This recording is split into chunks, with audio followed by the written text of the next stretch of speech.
प्रेमिका फ़ोन पर बोल रही थी कि अनुराग तुम्हें याद है, मैंने ब्लेड से तुम्हारे नाम का पहला अक्षर ए अपनी कलाई पर लिखा था लहू से। प्रेमी कहता हाँ वो याद तो है मुझे। इतने में प्रेमिका कहती है याद है तुम्हें तो फिर तुम उस काम की देरी क्यों कर रहे हो, उस काम को जल्दी करो ना। फिर उसका प्रेमी अनुराग बोला चिंता मत करो, 14 फरवरी को वैलेंटाइन डे होता है, वैलेंटाइन डे पर तुम्हारा जन्मदिन भी होता है और उसी के आसपास मैं तुम्हें वो खुशखबरी बहुत जल्दी दे दूंगा, घबराओ मत।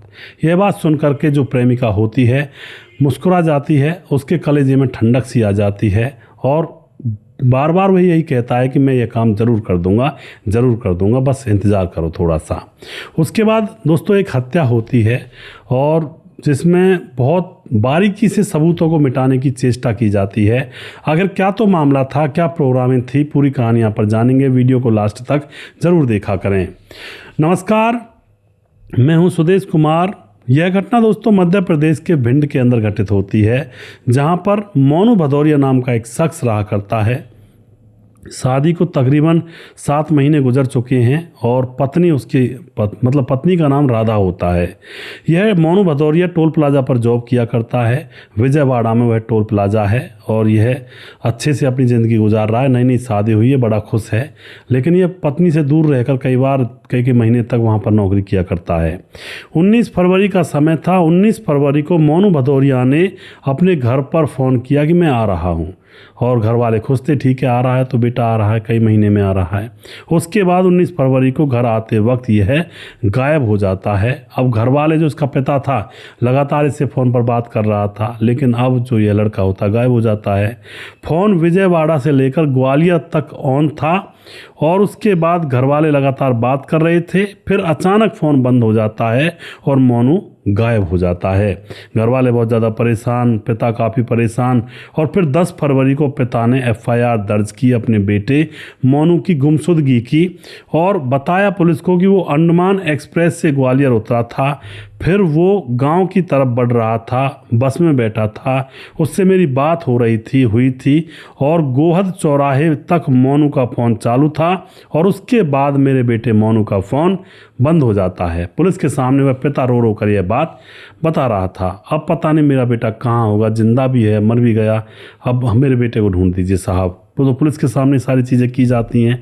इधर जो बेटे के ससुराल वाले थे, उसका ससुर था, नई नई शादी हुई थी तो ससुर भी परेशान था, जो पत्नी थी राधा वह भी परेशान थी और खुद के माँ बाप भी परेशान, सभी लोग परेशान थे। तो पुलिस ने अब जांच पड़ताल करना शुरू कर दिया होता है और जैसा पुलिस को पता लगा था कि भाई स्टेशन पर उतरा था वह और अंडमान एक्सप्रेस से, तो वहाँ पर जाकर पुलिस CCTV कैमरे खंगालती है तो CCTV कैमरे में वह उतरता हुआ दिखाई दे जाता है और जो वीडियो फुटेज में वह दिख रहा था, 2-3 वीडियो फुटेज वहाँ से निकाली जाती हैं स्टेशन, गाड़ी से उतरते वक्त, स्टेशन से निकलते वक्त, इस तरह से।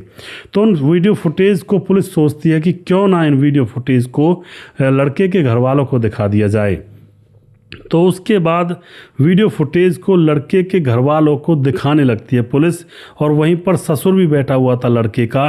तो जैसे ही फुटेज चल रही थी तो एकदम से घर वाले को तो नॉर्मल लगता है कि कोई दिक्कत नहीं, बेटा आ रहा है, मगर यहाँ पर जो ससुर था उसका एकदम से वीडियो फुटेज को रुकवाता है और एकदम से कहता है कि अरे ये मोनू के पीछे अनुराग क्या कर रहा है। ऐसे शब्द जब पुलिस उसके मुंह से सुनती है तो अब पुलिस पूछने लगती है कि अनुराग कौन है, क्या मामला है और कौन अनुराग क्यों पीछा कर रहा है। तो अब ससुर बोलता है कि ये जो अनुराग है ना, मेरी बेटी का सिर्फ आशिक है और मेरी बेटी के पीछे पड़ा रहता है बार बार, मैंने इसको धमका भी दिया था, अब मेरी बेटी को परेशान बहुत ज़्यादा किया करता था।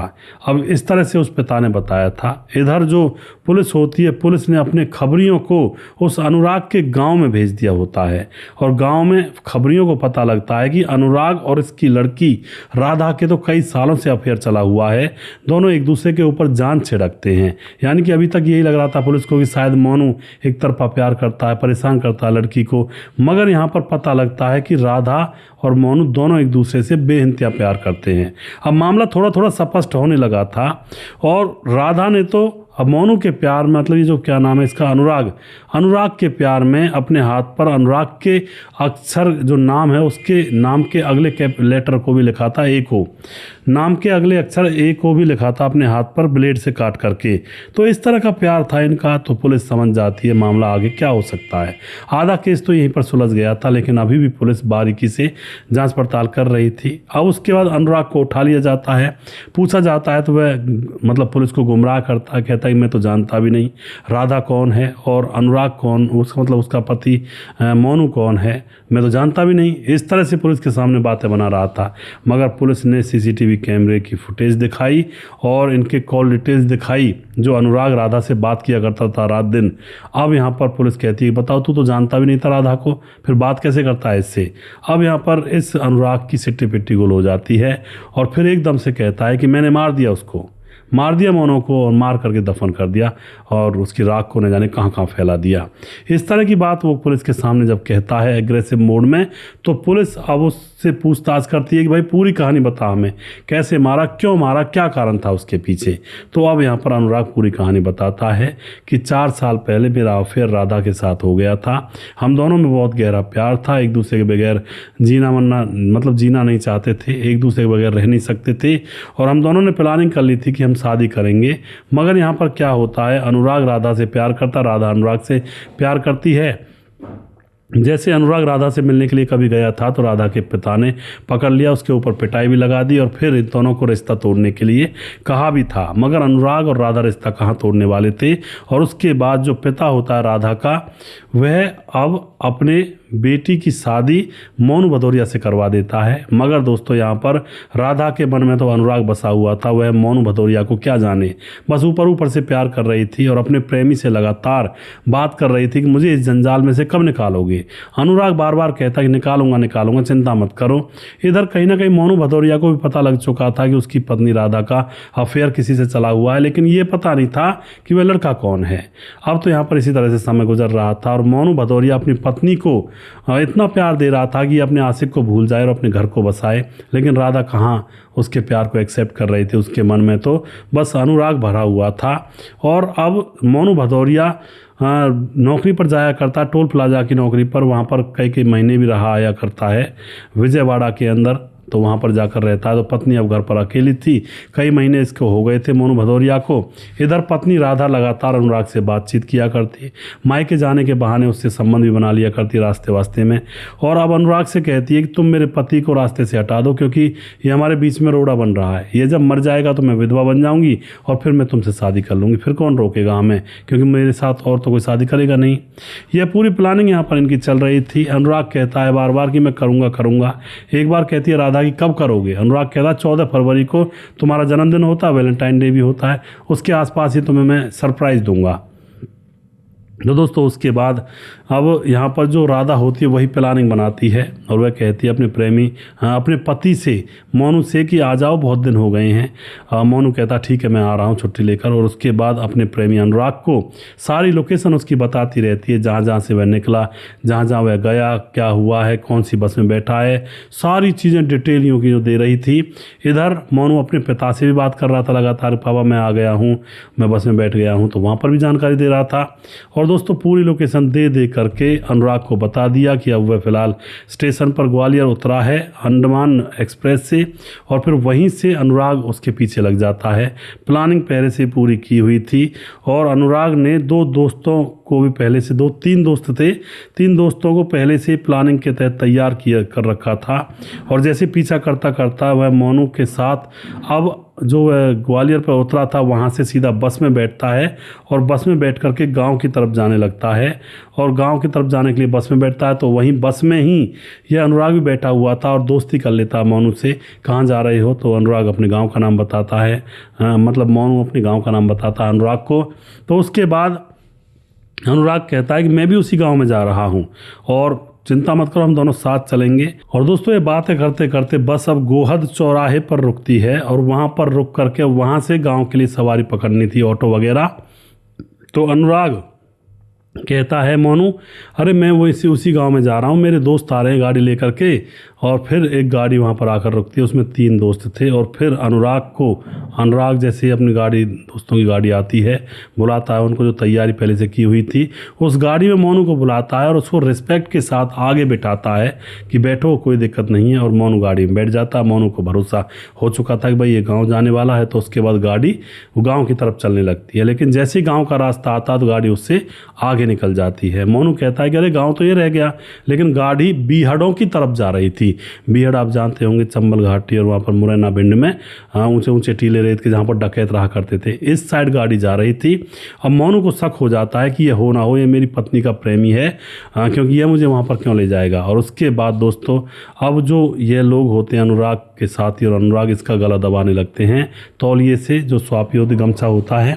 और ये बार बार कह रहा था मोनू कि मुझे छोड़ दो, और तुम अगर प्यार करते हो मेरी पत्नी से तो पत्नी को लेकर तुम शादी कर लो, मुझे कोई दिक्कत नहीं है, तुमसे जैसा तुम रहना चाहो उसके साथ रह सकते हो, लेकिन मुझे मत मारो।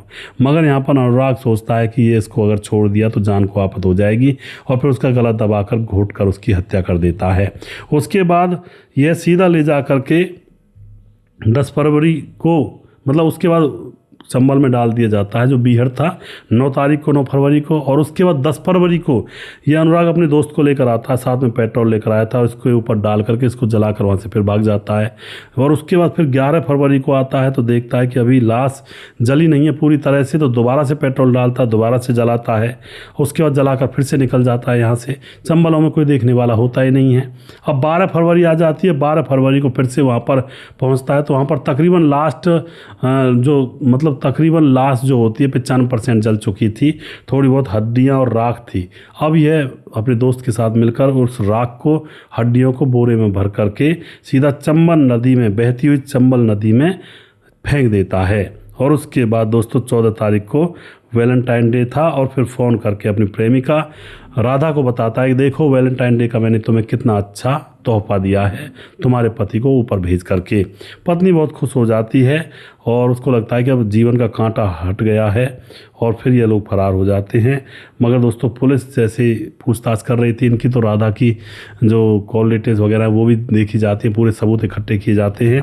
इन सबको जेल में डाल दिया जाता है, और फिलहाल ये जेल में है। एक निर्दोष व्यक्ति की जान चली गई।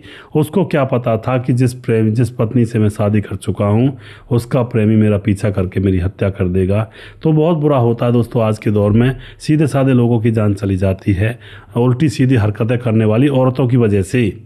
क्योंकि पहले अफेयर होते हैं, उनको भूल नहीं पाते हैं, घर वाले शादी कर देते हैं सीधे लड़के से, फिर सीधे लड़की की गले की हड्डी बन जाती हैं वो लड़कियां, उनकी जान ले लेती हैं। आजकल तो बहुत सारे किस्से ऐसे हो रहे हैं।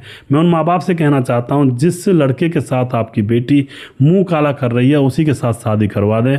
किसी सीधे साधे लड़के की ज़िंदगी बर्बाद ना करें, उसकी जान भी बहुत ज़्यादा कीमती होती है उसके लिए। तो ऐसा ना करें।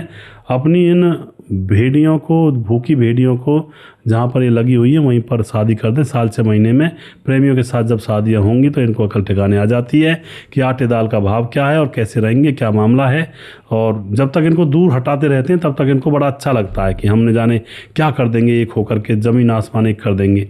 जब इनको इनके हाल पर छोड़ देते हैं ना, भाई तू जाने तेरा काम जाने, भाड़ में जा, कहीं भी जा, तो फिर इनको अकल ठिकाने आने लगती है। क्योंकि फिर कोई और होता नहीं है लड़ने के लिए घर वाले, और अब लड़ने के लिए सिर्फ पति पत्नी होते हैं वो प्रेमी प्रेमिका। तो फिर औकातें पता चलती हैं, खर्चा देना बंद हो जाते हैं घर वाले, तो बिल्कुल औकात पता चल जाती है। तो आप क्या कहना चाहोगे दोस्तों ऐसी पत्नी के बारे में? अपनी राय कमेंट बॉक्स में लिख सकते हैं, लोगों के साथ शेयर कर सकते हैं। और इन वीडियोज़ में जो भाई हमारे कमेंट करते हैं उन भाइयों के मैं यहाँ पर नाम ले रहा हूँ, और जो लगातार हमें सपोर्ट करते रहते हैं। हमारे साथ वनराज नामदेव कोहली लगातार कमेंट करते हैं। धीरज बर्नवाल भाई, हमारे भाई लगातार कमेंट करते हैं। और उसके बाद नीतीश पासवान बोधगो गिरिडीह झारखंड से, दया शंकर सिंह राजपूत ठाकुर यूपी 43 गोंडा से कमेंट करते हैं। रामलाल कुशवाहा जिला विदिशा पूर्णिया बिहार से कमेंट करते हैं। रवि प्रकाश कमेंट करते हैं। शौकत अली दिल्ली से, कालीचरण उड़ीसा से, फिलहाल गोवा में रहते हैं। प्रवीण चौधरी राजस्थान से, फिलहाल बेंगलुरु में रहते हैं। सैफुल मलिक कमेंट करते हैं। राम थापा नेपाल से कमेंट करते हैं। राम बहादुर सिंह रायगढ़ छत्तीसगढ़ से। बुराईदास झारखंड से कमेंट करते हैं। खेमराज गुज्जर TGB नगर यूपी 16 से। श्यामलाल चौधरी नौका भी करें राजस्थान से कमेंट करते हैं। पप्पा राम कमेंट करते हैं। सुजीत कुमार कमेंट करते हैं। और उसके बाद सद्दाम अंसारी कमेंट करते हैं। रतनलाल शर्मा है। देवेंद्र कुमार फरीदाबाद से। और समाधान पाटिल जलगांव महाराज से कमेंट करते हैं। मुकेश कुमार यूपी 83 से। सूरज डीओ फिजी से कमेंट करते हैं। लगातार हमारे वीडियोज़ पर बने रहते हैं। मुनमुन श्रीवास्तव जी लगातार कमेंट करते हैं। विंध्याचल राजभर कमेंट करते हैं। सुमेर सिंह कमेंट करते हैं। धीरज बर्नवाल दोबारा से कमेंट करते हैं। ऐसी लड़कियों के लिए एक जगह तो है। और उसके बाद हमारे साथ अमलेश राम कमेंट करते हैं। रजत सैनी कमेंट करते हैं। राम मोहम्मद यासीन लाहौर पाकिस्तान से। राधे श्याम शर्मा सिरसी जयपुर राजस्थान से। राजकिशोर चौरसिया महाबलेश्वर महाराज से। दुर्योधन भाई लगातार कमेंट करते हैं। छगनदास खाडाबाद राजस्थान से। सुशील चौधरी हमारे भाई लगातार कमेंट करते हैं। अभी भी जिस भाई का नाम रह गया उस भाई का नाम अगले वीडियो में जरूर लूँगा। अगला वीडियो बहुत जल्दी फिर से लेकर आऊँगा। तब तक आप खुश रहें, सावधान रहें। जय हिंद, जय भारत।